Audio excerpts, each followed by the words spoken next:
Ladies and gentlemen, this YouTube channel vlog show is of authenticity, inspiration, and realness. It is also about personality, good times, and fun. This is Eric Lima Shenanigans of 1977. And now, here is your host of the show, Mr. Big Beefy E himself, the elder statesman of Rant and Rave, and Mr. Shenanigans himself, Eric M. Lima. Thank you very much, Mr. Announcer, sir. Well, hello there, everyone. Welcome to yet another episode of Eric Lima Shenanigans of 1977. This is episode 1019. And this will be the NXT Event Center, the Thanksgiving edition, so to speak, of NXT, as they're getting ready for Deadline in 2 weeks from this Saturday. But the Saturday is Survivor Series for the main roster. And so let's talk about the Heritage Cup Championship, as you know, is on the line. You know, just 2 out of 3 rounds. There's a 20-second break in between each round. Once a fall occurs, the round ends. And the match automatically ends on a disqualification or a knockout. And if there's a tie, the champion retains. So, first round it was Noam Dar versus Chad Gable. The first round went to nobody. Nobody won the first round. Round 2 went to Noam Dar thanks to Oro Mensah, who got involved in round 2.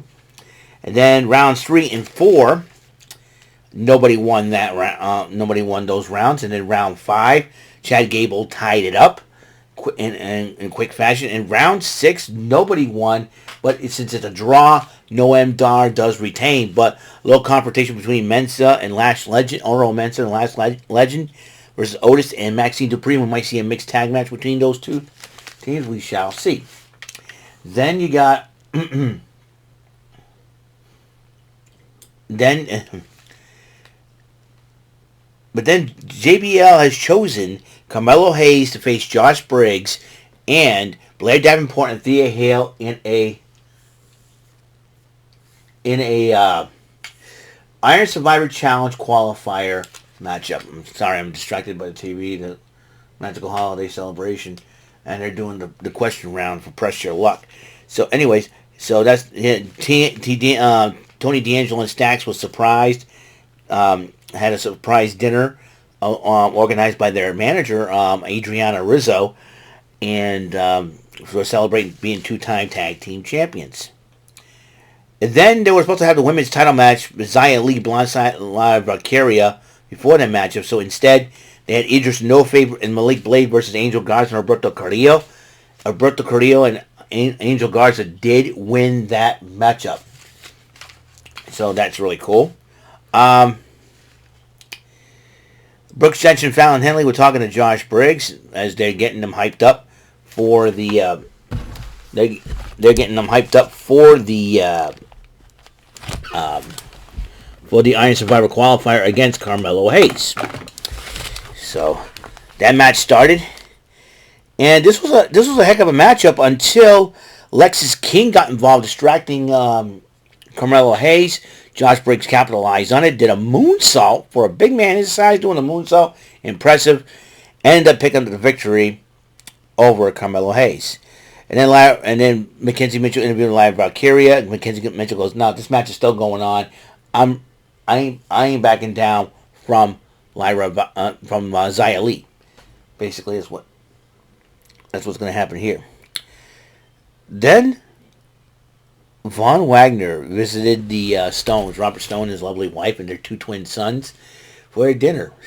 And I think he's trying to be like this bad influence on the kids and stuff, and Robert Stone's trying to be a good parent and, you know, the nice parent who treats them like, and then he'll go, "Hey, give me their names, I'll deal with them." It's so funny. It was a heartwarming moment, but it was hilarious. He sat in between the 2 boys, and it was hilarious. You know, like, it's one of those, you know, "We don't like asparagus, it sucks." No, you have to eat your vegetables, you know, and it's hilarious. It's almost like a family sitcom.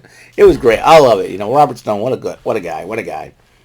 And Von Wagner's even funnier. You know, I love that. So, anyways, and Wes Lee came out and he says he wants that North American title back. So Dominic Mysterio comes out and says, "Hey, I'll tell you what. I'll have you face 3 others in a fatal 4-way. You win the matchup, you get your shot at Deadline. Fine, I accept." And then the Chase Hughes scandal investigation is still going on, but Andre Chase says that he will break his silence next week on that situation. Thea Hale was worried about Duke Hudson and Andre Chase not showing up, and Jason James goes, "I got your back. It'll be all right."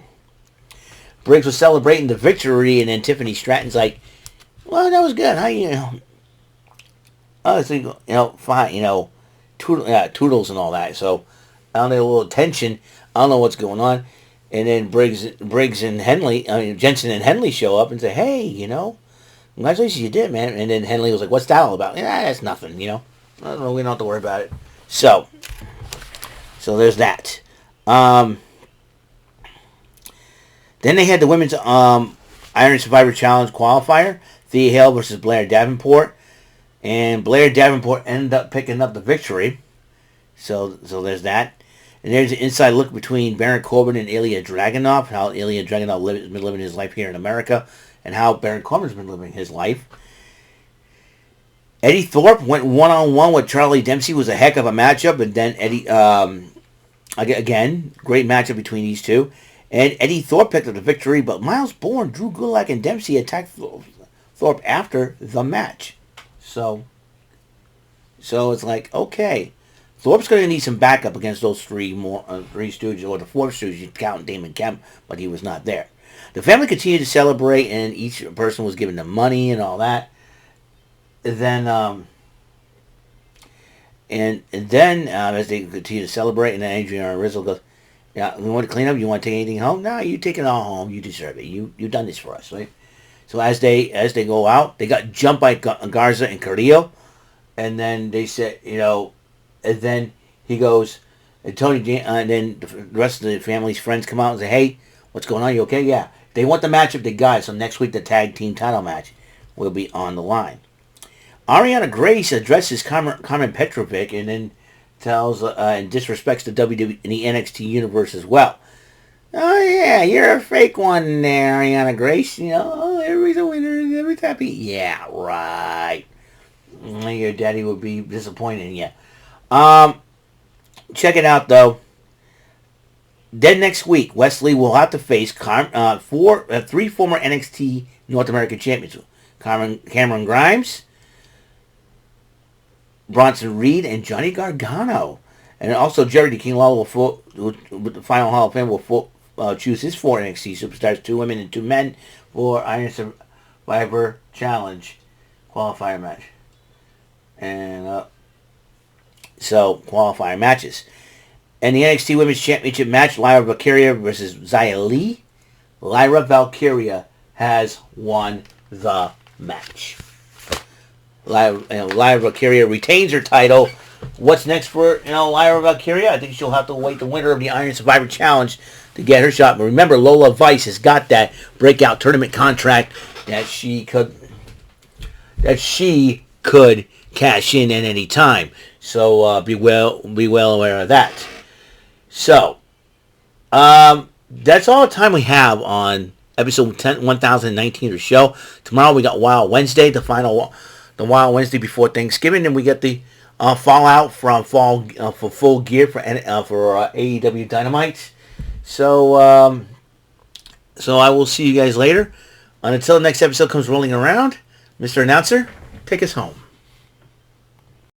This concludes today's episode. This is Mr. Lima speaking for Eric Lima Shenanigans of 1977.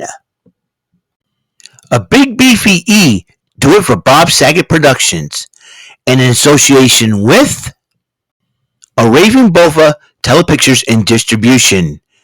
See you next time on another episode of the show. Goodbye for now.